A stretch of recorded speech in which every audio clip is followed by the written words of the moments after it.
चाहिए कार्यक्रमों में, नहीं तो कईयों की तो बैटरी ऑफ हो गई होगी, इसलिए स्वाभाविक है जाना। तो ठीक है, एकः शब्दः सम्यक ज्ञाता सुष्ठु प्रयुक्तः स्वर्गे लोके च कामधुग् भवति। ये आयोजन हमारे दीपक गुप्ता जी का है। एक शब्द के ज्ञान मात्र से भी हम लोक और परलोक दोनों संभाल सकते हैं, ऐसी अपनी सनातन परंपरा है। और उस सनातन परंपरा के संवाहक हमारे आदरणीय शंकराचार्य जी जो हुए हैं, उनका अद्भुत योगदान है। और शंकराचार्य जी के विषय में आप सबने बहुत सुना, ये कभी कभी अवसर आते हैं, यद्यपि हमारे थोड़ा आपस में अगर संवाद करें। हमारे दीपक गुप्ता जी सुन रहे हैं ना?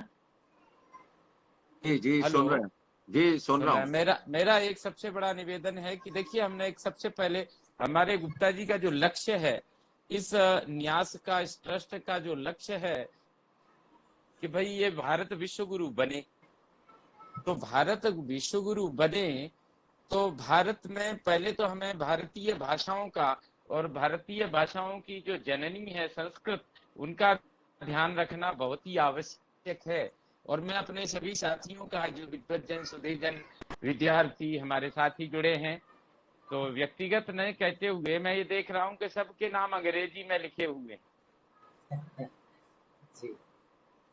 मुझे एक दो नाम ऐसे लग रहे हैं, जो एक तो शायद अंकुर शुक्ला कोई जुड़े हुए हैं इसमें, हाँ, जो कि संस्कृत विश्वविद्यालय के हैं, तो अच्छा है, उनसे झलक आ रही है। और इसमें हमारे डॉक्टर अश्विनी वशिष्ठ जी भी जुड़े हुए हैं, और डॉक्टर सुरेंद्र वत्स जी भी जुड़े हुए हैं, जो एसोसिएट प्रोफेसर हैं, संस्कृत के ही हैं। और इस तरह से अरुण जी भी जुड़े हुए हैं, बाकी ओम प्रकाश जी हैं, प्रवीण जी हैं, सर्वेश जी हैं, इनका बहुत अच्छा रहा है। तो इस शंकराचार्य जयंती के उपलक्ष्य में जो एक कार्यक्रम आयोजित हो रहा है, जो अद्वैतवाद, बहुत अच्छी बात कही गुप्ता जी ने, शंकराचार्य केवल अद्वैतवादी नहीं थे, वो द्वैतवादी भी थे।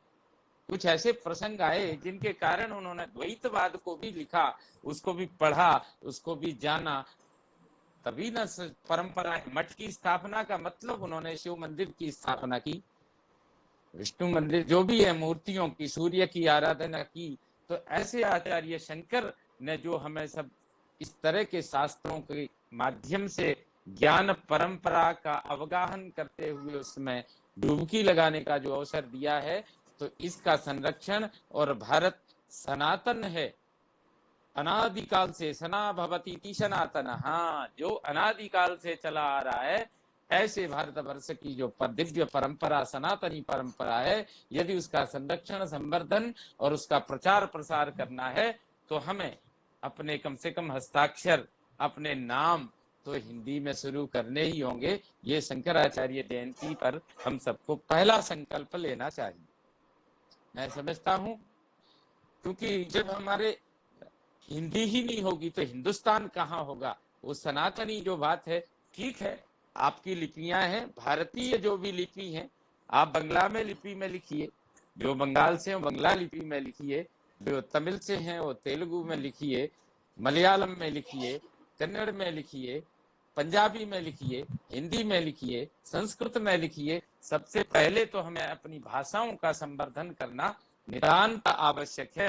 ये आचार्य शंकर का जो वो जिन्होंने क्यों गमन किया, उन्होंने देखिए शंकराचार्य जी ने जो मठों की स्थापना की, उसमें ये ध्यान रखा, पूर्व वाले मठ में पश्चिम का पुजारी, पश्चिम वाले मठ में पूर्व का पुजारी, उत्तर वाले में दक्षिण का, अर्थात तो अखंड भारत की जो संकल्पना थी, जो आज हमारी सरकार भी ये प्रयास कर रही है, अखंड भारत, एक भारत, श्रेष्ठ भारत की जो परिकल्पना लेके जो चल रहे हैं, ये सुदिन है कि आज हमारे गुप्ता जी का जो ये प्रकल्प है, इसमें भी देखिए कितने लोग, शतम सैकड़ों लोग जुड़े, और सैकड़ों में एक एक ऐसा है जो सहस्त्रों की संख्या की पूर्ति करने में समर्थ है, जो ज्ञान, विज्ञान, व्यापार और संस्कारों से ओतप्रोत जो समाज है, चाहे उसमें मध्य प्रदेश से भी जुड़े, इंदौर से भी जुड़े, और जो ना भारत के विभिन्न प्रांतों से, पंजाब से भी जुड़े, हरियाणा से भी जुड़े, दिल्ली से भी जुड़े ही हैं, दिल्ली में तो कर ही रहे हैं हमारे